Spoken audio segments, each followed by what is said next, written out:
Hannah walked among the crowd in Shiloh, but inside she felt completely alone. The sound of prayers, the songs, and the voices around her didn't fill the emptiness in her heart. She was barren, and for an Israelite woman, that was a deep wound, a public shame that hurt in silence. Every year she went up to the temple hoping to be heard by God, but the years passed and nothing happened. It was as if heaven had closed itself off from her. God's silence wasn't just the absence of an answer. It felt like a scream of abandonment. Anna felt forgotten, rejected, worthless. Inside her home, the pain was even more intense. Peninnah, her rival, constantly provoked her for not having children. Every gesture, every look, every word from Peninnah felt like an arrow piercing Anna's chest. Even though she was Elkanah's beloved wife, nothing seemed to ease her heart.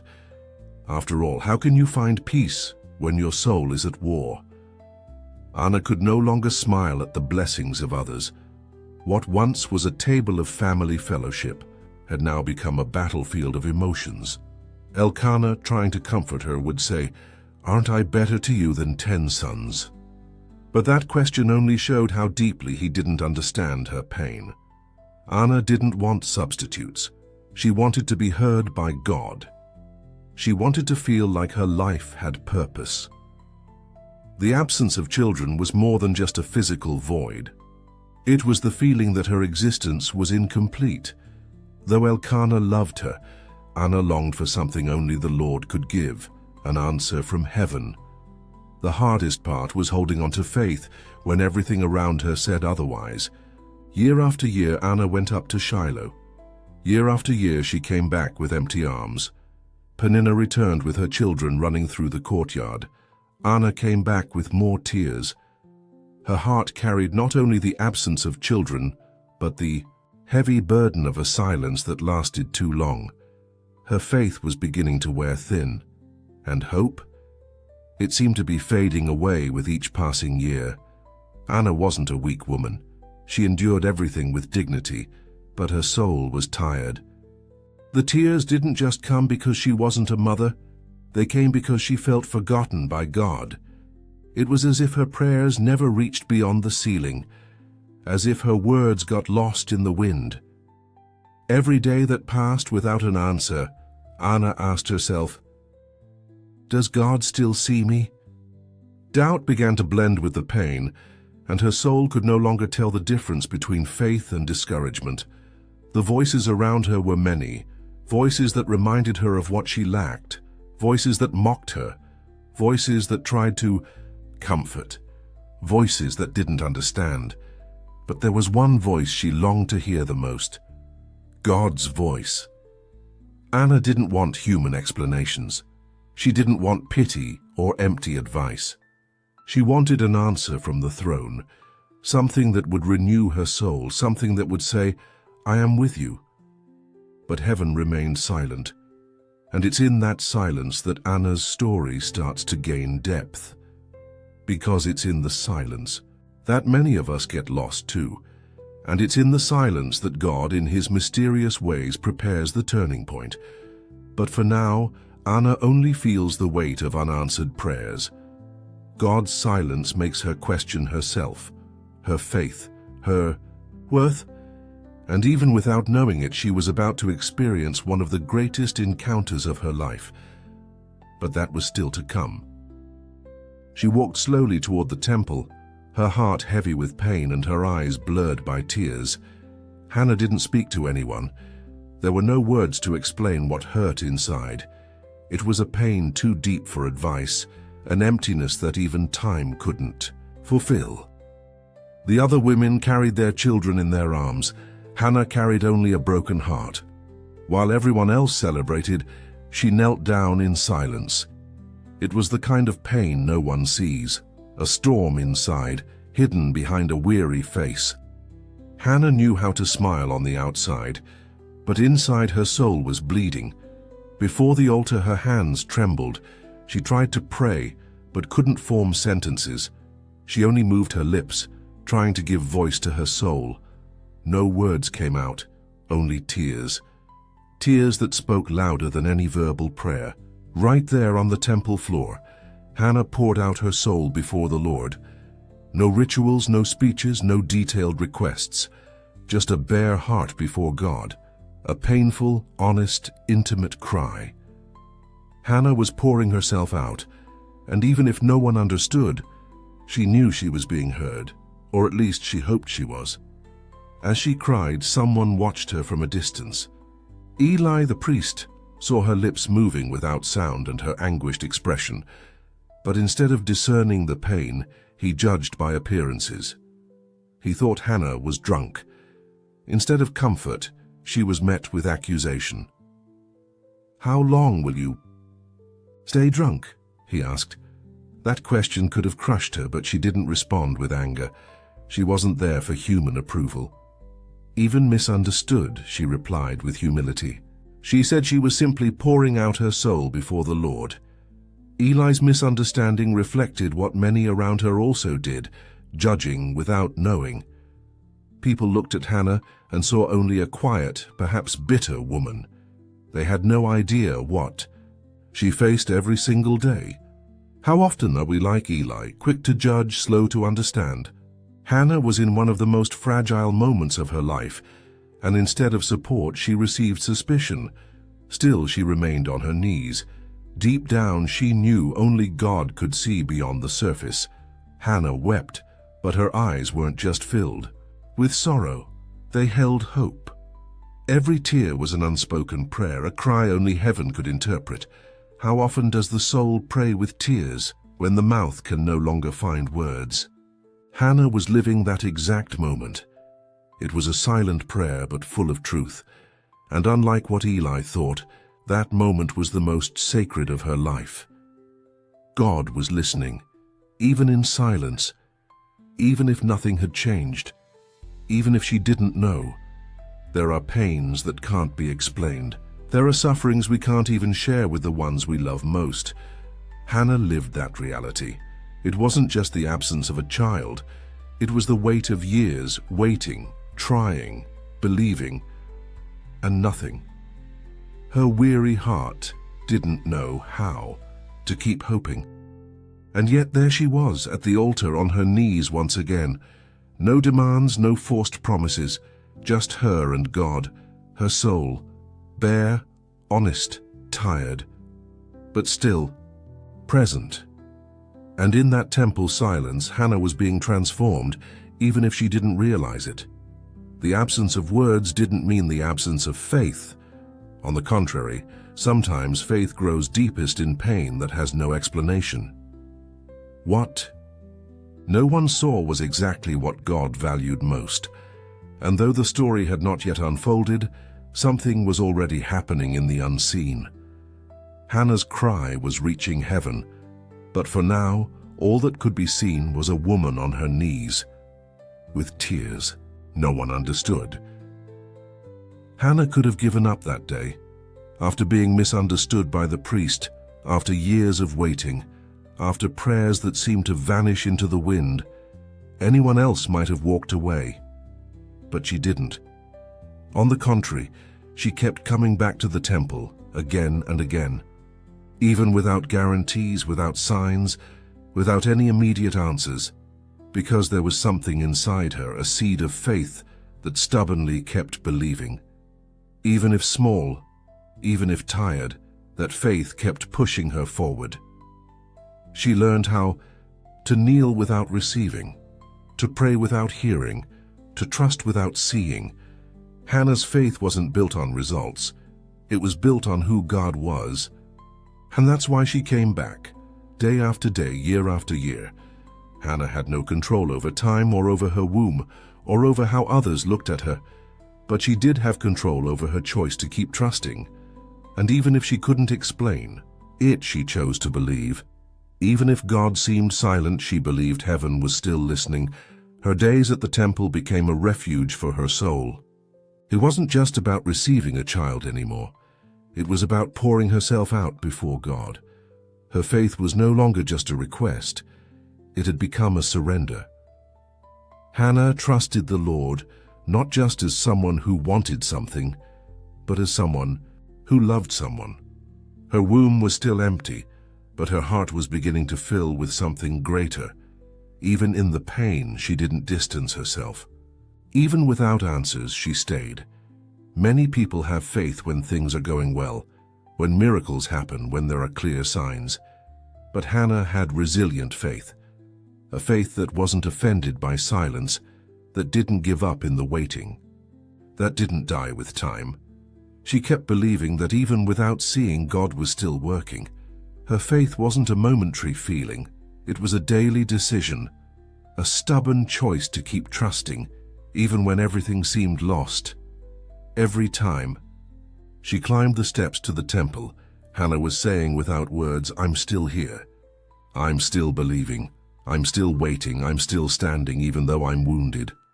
The world could laugh, Peninnah could mock, time could pass, but her faith remained. It wasn't loud, it wasn't miraculous in human eyes, but it was real. It was a faith that didn't need an audience, just an altar. And there Hannah found strength to keep going. What's remarkable is that even without visible changes, Hannah was beginning to change on the inside. The pain no longer ruled everything. The desperation wasn't louder than the hope anymore. She still cried, yes, she still suffered, of course, but something different was being born within her. Maybe it was faith growing deeper. Maybe it was the Spirit of God holding together what her eyes couldn't see. The fact is, Hannah was enduring, persisting, and that in itself was already a miracle in progress. With each silent prayer, Hannah reaffirmed her covenant with God. Not out of pressure, not out of duty, but out of faith. A faith that insists, a faith that doesn't give up, a faith that grows in the unseen. The same faith that sustained Noah as he built an ark with no rain in sight. The same faith that moved Abraham to walk without knowing his destination. Now, that faith lived in Hannah, and that faith, simple, stubborn, persevering, was the foundation on which God would begin to do something extraordinary. But for now, all anyone could see was just her, going to the temple once more. This wasn't just any prayer. That night in the temple, Hannah could no longer just cry or wait. Something deeper was being birthed in her spirit, a complete surrender. The pain that once suffocated her now led her to the altar with a different kind of decision. Hannah let go of what she most desired, not out of defeat but out of consecration. "Lord, if you give me a son, I will give him to you for all the days of his life." It wasn't a bargain, it was surrender, a vow borne out of the most honest affliction. What Hannah did that night was one of the most courageous acts of faith, turning a desire into a mission. The son she longed for would no longer be just hers, he would belong to the Lord. He would be both an answer and an offering. Hannah didn't want a child just to silence Peninnah, to feel accepted or to ease her pain. She wanted a child with purpose, one marked by the presence of God. By making that vow, Hannah didn't just believe, she gave herself completely, and that changed everything. In that silent temple, with her eyes swollen from crying, Hannah had a private conversation with heaven. And there, between groans and whispers, her heart found peace in surrender. The altar became a turning point. Hannah left behind her anxiety, her frustration, her need for control, and she walked away with something new: hope. Even without a child in her arms yet, she carried the certainty that God had heard her. Surrender brought her rest. Hannah's vow wasn't some magical formula, it was a genuine outpouring. There were no guarantees it would work, but there was enough faith to say, "Lord, he's yours." Hannah didn't place conditions, didn't demand a timeline, didn't pressure heaven. She simply let go. And that surrender held a sacred weight. It was the kind of prayer that isn't spoken with the lips, but with the soul. A prayer that doesn't seek results but seeks the will of God. Right there, Hannah learned the power of trusting without guarantees. How many times do we pray asking, but aren't willing to let go? Hannah teaches us that true faith isn't just about asking. It's about trusting so deeply that we're able to release. Her surrender was powerful because it came from her pain. It came from the end of her strength, from someone who had nothing left except one prayer. And that was enough. Sometimes God doesn't need our strength, just our surrender. That day, Hannah placed everything in his hands, even her most precious dream. Even the priest Eli, who had initially misunderstood her, now saw something different in her. After listening to her, he blessed her and said, "Go in peace, and may the God of Israel grant you what you have asked of him." It wasn't a direct answer from heaven, but it was a confirmation that heaven had heard. Hannah left that place, changed, still childless, still returning home to Peninnah's mockery, but something had already shifted inside. When we surrender, we are transformed, even when the situation still looks the same. Hannah's surrender didn't erase her pain, but it redefined her focus. She no longer sought just a miracle. She longed to fulfill a purpose. What started in anguish became a seed of faith. What was born out of pain became a vow of love. Hannah didn't know what would happen next, but she knew she had placed everything in God's hands, and that in itself was enough. It wasn't the end of the waiting, but it was the beginning of a new season. Anna's eyes were still wet with tears, but her expression was no longer the same. Something invisible had happened in that temple. It wasn't an audible answer or a grand sign. It was an inner certainty. The God who had seemed silent had heard her, not the way the world listens, with haste and judgment, but with depth and love. Anna felt that, even without seeing anything, something had shifted in heaven. Her faith no longer depended on results, but on the conviction that she had been heard. While the world kept ignoring her, heaven was paying attention to every word she couldn't say. Peninnah still mocked her. Eli still didn't fully understand. But God had heard her. And that was all Anna needed at that moment. No more craving for people's approval. No more needing explanations. Just the sweet certainty that her prayer had not been in vain.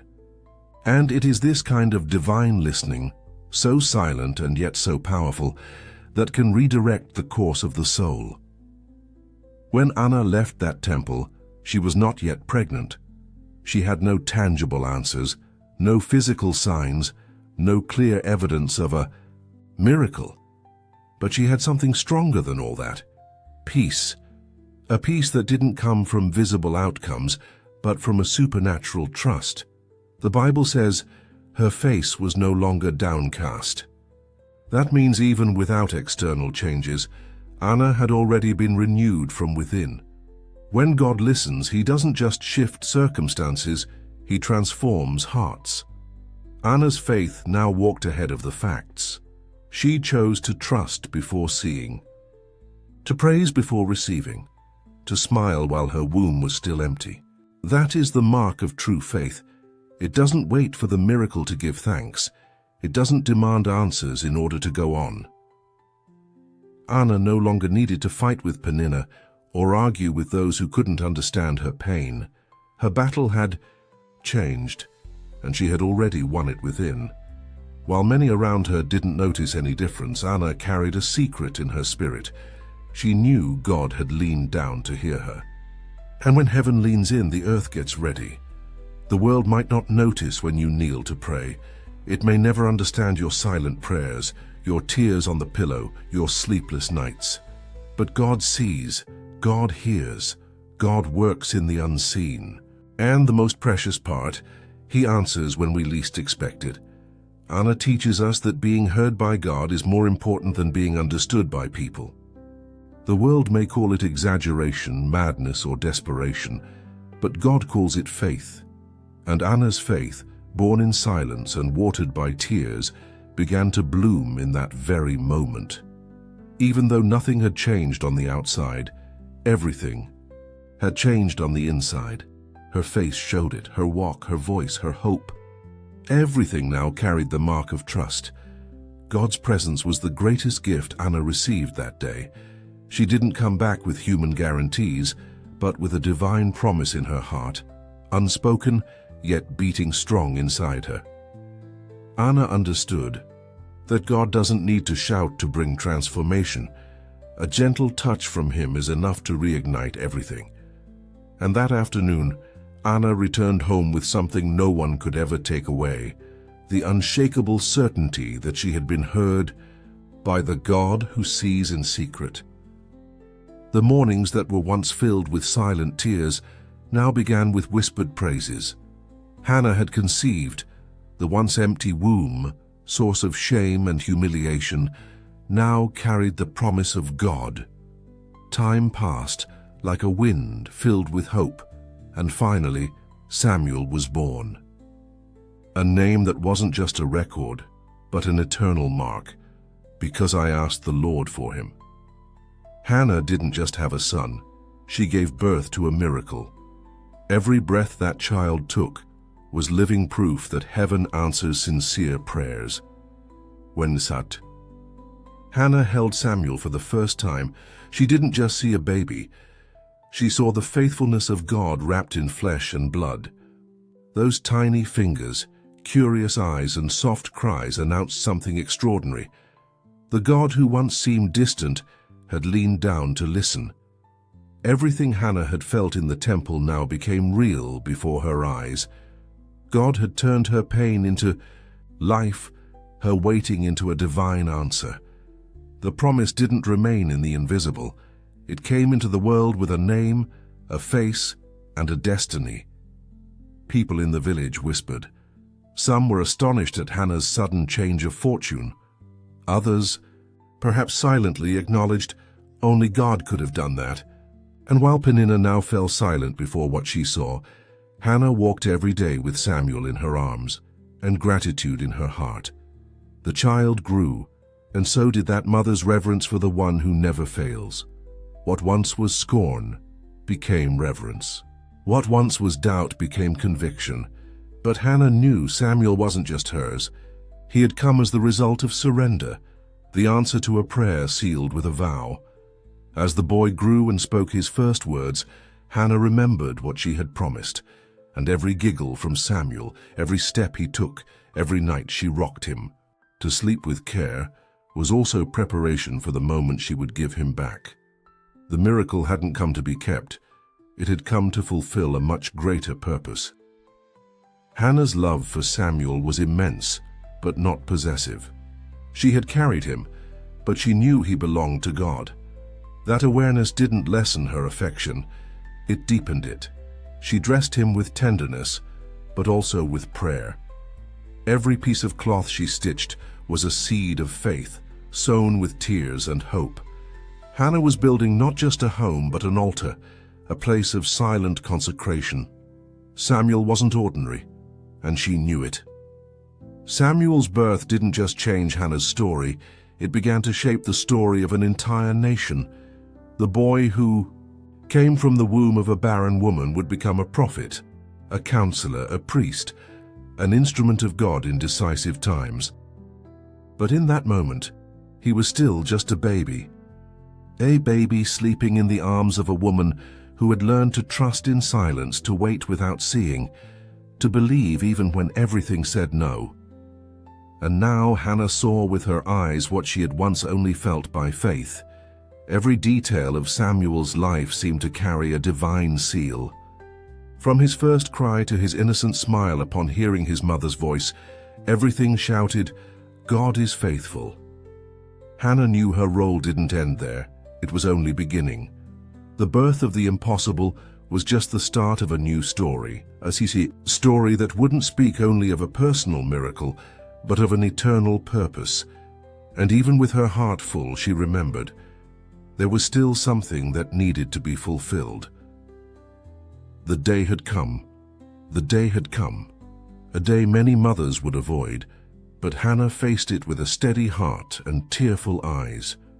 That morning, she cradled Samuel with more tenderness than ever before. But instead of preparing him for a life by her side, she was preparing him for the altar. The boy now walked with short steps and gazed around with curiosity. Hannah dressed him in the tunic she had sewn with love and prayer. That garment wasn't just fabric, it was a symbol of surrender. She knew the promise was not hers, it belonged to God. As she walked up the path to Shiloh, each step brought back memories of her desperate prayer. The temple where she once wept in silence had now become the destination of a living promise. Samuel didn't cry, perhaps not understanding what was happening, but Hannah cried inside, not from sorrow but from reverence. What many would see as a loss was, to her, a consecration. What seemed like surrender was actually a continuation of faith. Hannah knew God never fails. Upon arriving at the temple, she sought out the priest Eli. The same man who once mistook her for a drunken woman would now see with his own eyes the result of her prayer. Hannah held Samuel by the hand and said, "For this child I prayed, and the Lord has granted me what I asked of him." Her words were simple, yet carried heavenly depth. There was no pride, only gratitude and obedience. She was returning her son. But more than that, she was worshipping God with what was most precious to her. Eli received the boy. Samuel, small and innocent, hardly understood the weight of the moment. But Hannah understood everything. She wasn't just leaving her son, she was planting an eternal legacy.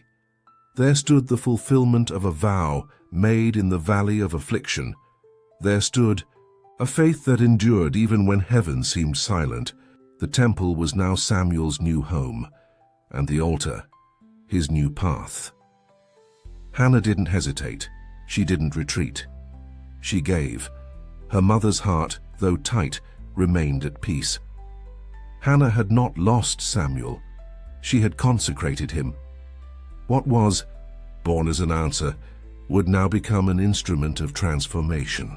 She didn't know all of God's plans for that child, but she trusted fully.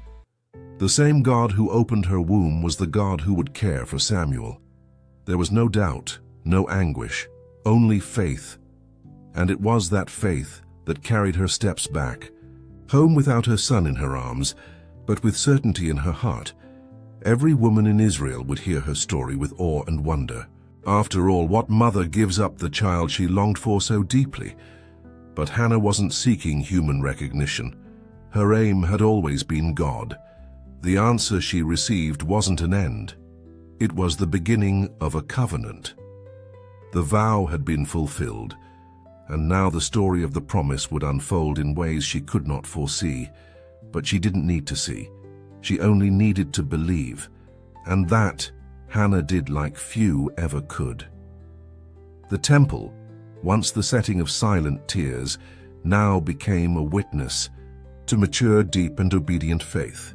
Hannah fulfilled her promise, and her surrender wasn't a loss, it was a milestone. Samuel was in the Lord's hands, and that was enough. The story, however, was far from over, because when a woman gives her promise back to God, heaven begins to move in even more extraordinary ways. The temple no longer echoed with the sound of hidden pleas, but with a song born from the soul. Hannah stood before the Lord, and instead of tears of sorrow, her eyes now sparkled with praise. Her heart burst with words that overflowed not just with joy, but with a matured faith. In 1 Samuel chapter 2, Hannah doesn't simply give thanks, she proclaims that God is holy, that He is the rock, that no one is like Him. Her song wasn't memorized, it was lived. It was the voice of someone who had known the silence of God and still chose to worship. Hannah's prayer is a testimony of divine reversals. The Lord brings poverty and gives wealth. He humbles and He also exalts. She wasn't speaking from theology. She was speaking from experience. She had felt, deep in her bones, what it was to be belittled by Peninnah, dismissed by society, silenced by infertility. Now her voice rose to declare that the same God who allows tears also lifts the needy from the dust. Hannah understood that God's justice doesn't follow human logic. He works in secret and reveals at the right time. Every verse of Hannah's song was an arrow against the logic of self-promotion. She exalted the God who topples thrones and lifts the humble, who feeds the hungry and empties those who think they have it all. This wasn't just poetry, it was revelation. Hannah realized her pain had not been in vain. God had used her barren womb as a stage for his glory.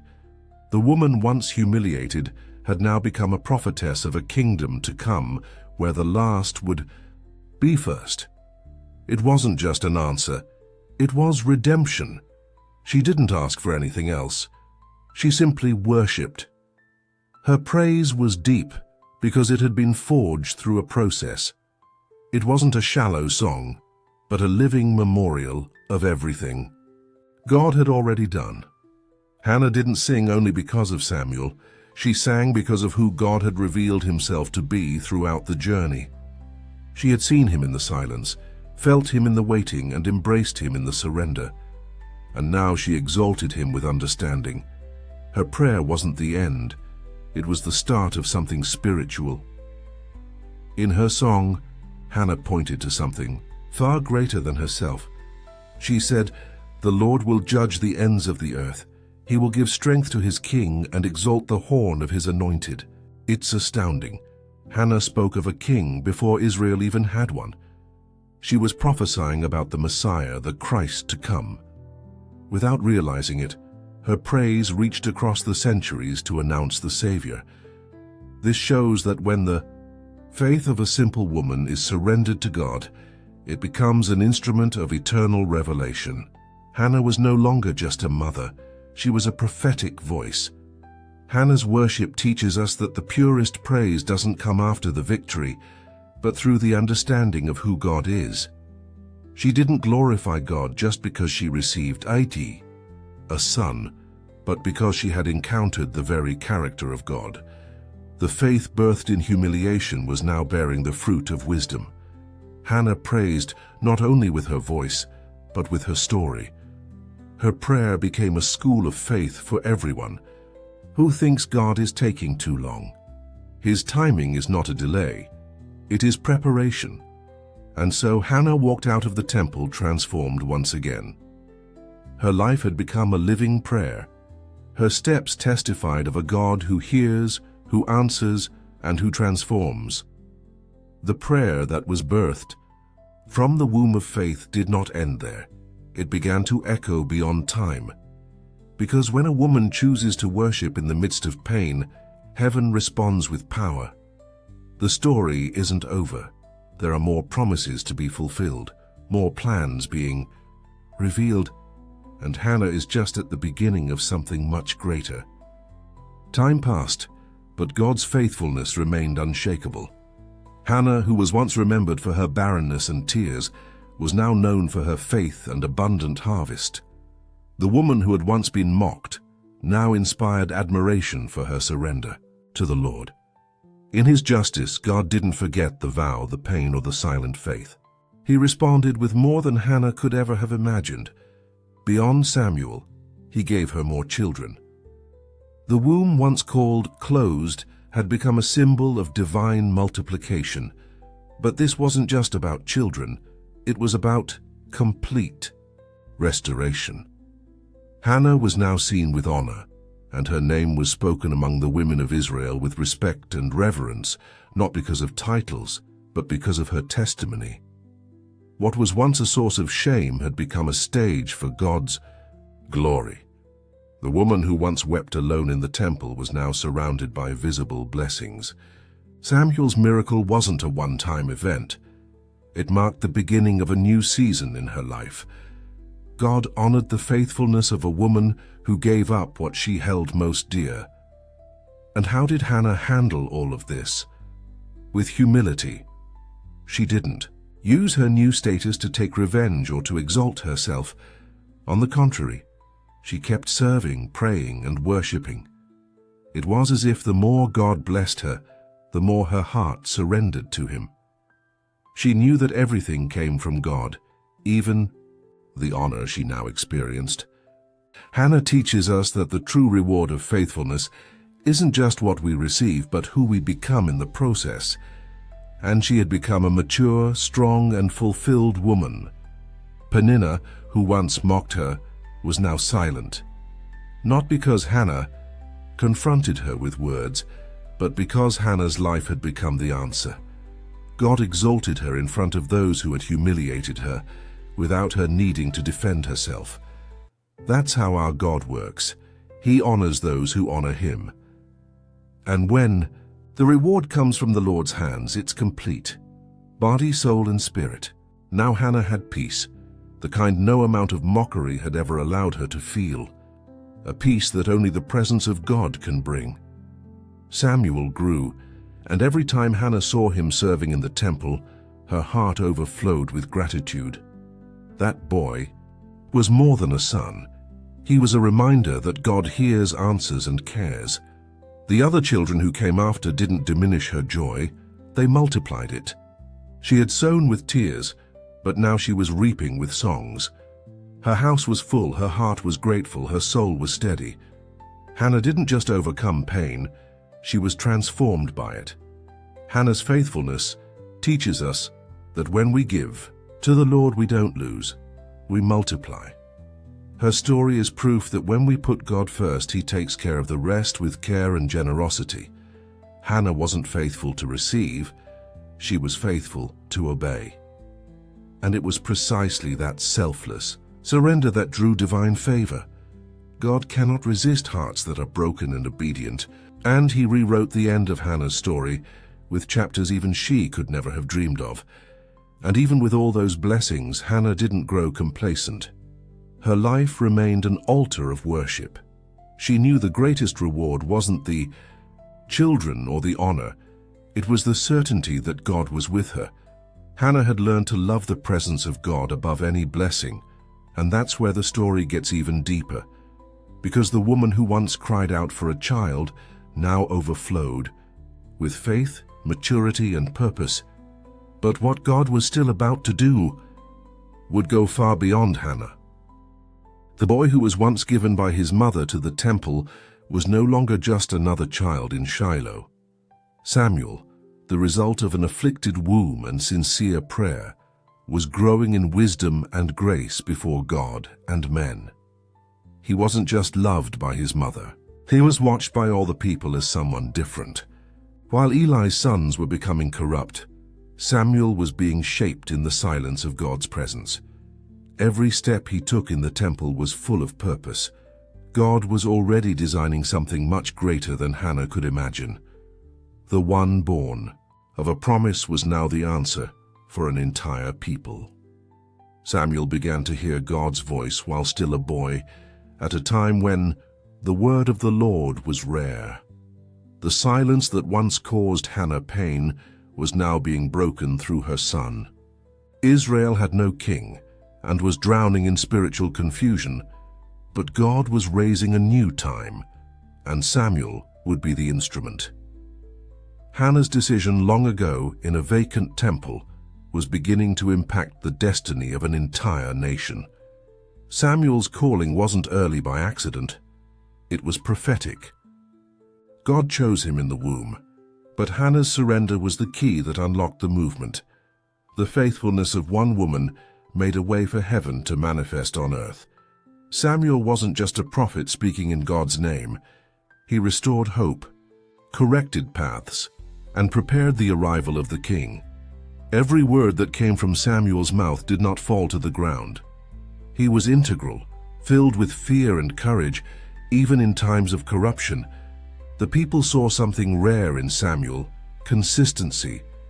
He was a judge, but didn't seek power. He was a priest, but didn't use the position to promote himself. He was a prophet, but listened more than he spoke. In a time when everyone did what seemed right in their own eyes, Samuel pointed to God. His presence among the people was a moral and spiritual compass. Hannah's son became a voice that echoed truths, even if they were painful. And this wasn't by chance. It was the inheritance of a selfless surrender. While Eli's sons desecrated the altar, Samuel restored reverence. While many turned away from faith, he drew closer to God's presence. Everything he was had roots in his mother's surrender. Hannah didn't know that by giving up raising Samuel close by, she was giving birth to a spiritual liberator. God honored her renunciation with an eternal legacy. Samuel became the link between the time of the judges and the monarchy of Israel. It was he who anointed Saul and later David. God's hand had been upon him from the beginning. Samuel's legacy wasn't built on human achievements, but on obedience and reverence. He taught the people to listen, not just to ask, to seek, not just to receive, to trust, even when they didn't understand. It was as if his life shouted, "God's voice is still alive among us." His ministry was marked by consecration, and the most impressive thing is that it all started with a woman, in tears and a vow in the midst of silence. Samuel's impact was so great that he is still remembered today as one of Israel's greatest prophets. Samuel wasn't just a blessing to Hannah, he was a turning point for the entire people. He proved that one life can change the destiny of an entire generation when it is surrendered to the Lord. Hannah's faithfulness produced a faithful man, and Samuel's faithfulness prepared Israel to receive its greatest earthly king, David. But the story doesn't end here, because what God began in Hannah was only beginning to bear fruit on the pages of eternity. Hannah lived a pain so deep that it seemed invisible to the eyes of the world. She didn't have the strength to physically fight against Peninnah's mockery, nor the immediate answer to calm the anguish of her soul. However, what others didn't see was the power of her silent prayer. While human eyes judged her, God listened. In the temple, in a moment of complete vulnerability, she offered her tears as a powerful prayer, knowing that even without words, God understood the depth of her pain. When humiliation came from all sides, Hannah found refuge at the altar. Instead of seeking revenge or despair, she turned to the Lord. Her struggle wasn't against people, but against the emptiness that tormented her internally. When the pain overflowed, she didn't surrender to the silence of others. Instead, she made that silence a space of surrender, a moment where her voice echoed directly to God's heart. Hannah knew that if God didn't listen, all her effort would be in vain.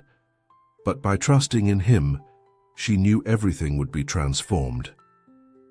Hannah's true strength lay in her unwavering faith. She didn't seek easy answers or immediate solutions, but remained steadfast in her prayer, knowing that even without an instant response, God was working. The world didn't understand her pain, but God saw every tear that fell, every sigh that escaped. Hannah showed that sometimes the most powerful battle we face is in the silence of prayer, where we give not only our desires, but our complete trust in God's sovereignty. The turning point in her journey was when Hannah decided to transform her pain into worship. She wasn't just asking God for something, she was giving Him something of immense value, the promise that if He blessed her with a son, she would return him to the Lord. This vow wasn't merely a request for a miracle, but a total surrender of what she desired most. Hannah knew that prayer shouldn't be a trade, but a surrender of complete trust in God, regardless of the response she received. When Hannah fulfilled her vow, her prayer of faith became the key to unlock the doors of blessing. God not only heard but also acted powerfully. She conceived the son she so longed for, and her faith was rewarded. The humiliation of a barren woman turned into a testimony of faith, for while the world saw her as a victim, God saw her as a victor.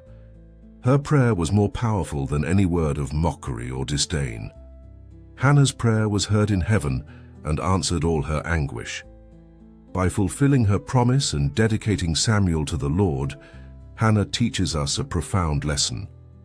Sometimes, Prayer is not just a request, but an act of total surrender, a gesture that can only be made when we trust that God is in control. She overcame not by strength, but by her persevering faith. Hannah's prayer challenges us to trust God in moments of despair, knowing that when our strength runs out, it is He who acts on our behalf, bringing the victory that no one else can give us. Looking at Hannah's life, we can see that and true prayer is not just about asking, but about trusting. Her prayer was the key to unlocking the miracle, but it was also the means of personal transformation. Throughout her journey, Hannah not only had a son, but she was spiritually shaped. God, who always listens when the world falls silent, gave her not only the desire of her heart, but also the wisdom to know that in prayer true victory is found. Maybe you are crying like Hannah, feeling that your pain is invisible to the eyes of the world. Perhaps you've felt humiliated, misunderstood, or even abandoned in times of distress. But just like Hannah, God is listening. He does not ignore your tears nor despise your cry. In the midst of the silence, He is present, and it is in this silence that He is working, shaping your faith and preparing the miracle. Even if no one else notices your struggle, know that the Lord sees every tear, knows every anguish, and is ready to act. Hannah did not receive an immediate answer, but she never stopped trusting. Her faith was not based on the speed of answers, but on the certainty that God was listening and taking care of every detail of her life. Maybe you are also waiting for an answer that has not yet come, but Hannah's story teaches us that God's timing is perfect. The silence that seems to leave us alone is actually a space where He is preparing us for the great miracle. Believe. God is with you and He never abandons you.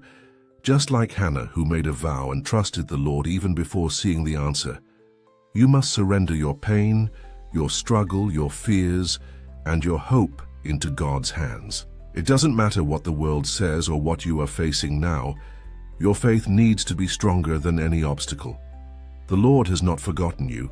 He is working in you, and at the right time, He will answer. Do not give up believing. Do not give up praying. Hannah's persistent prayer bore eternal fruits, and your faith can also bring miracles. What seems like an immense obstacle in your life may be the place where God is forging your victory. Maybe you are feeling small in the face of difficulty, but just like Hannah, God has something great reserved for you. Hannah's miracle wasn't just about a child, but about the transformation of her heart, her trust, and her faith. The same can happen to you. The pain, the silence, the waiting, all of this can be used by God for something much greater than you can imagine. God always hears, even when you don't see answers. He is in control of everything, and often He needs our faith to be refined before releasing the blessings we've prepared. If you feel like you're in a moment of silence, know that it is in this waiting place that God is preparing you for something greater. Hannah's story teaches us that true victory doesn't come only when the miracle arrives, but when our faith becomes stronger and more confident in God, even in silence. Now, I invite you to trust. Even if the tears still come, even if God's silence is deep, He is listening. You are not alone. Hannah's story is a reminder that trust in God will never be in vain. The faith she had to surrender what she loved most into the Lord's hands made her experience God's faithfulness in a way that changed her life and the life of an entire nation. And just as God did with Hannah, He can do with you. May you leave this moment with the certainty that even when there are no immediate answers, God is working. May the faith that Hannah had in her pain be the same faith you have in your journey. May your trust in God be stronger than any circumstance you face. May, in your silence, you feel the presence of the Lord and experience the peace that comes from the certainty that He hears and answers in His time.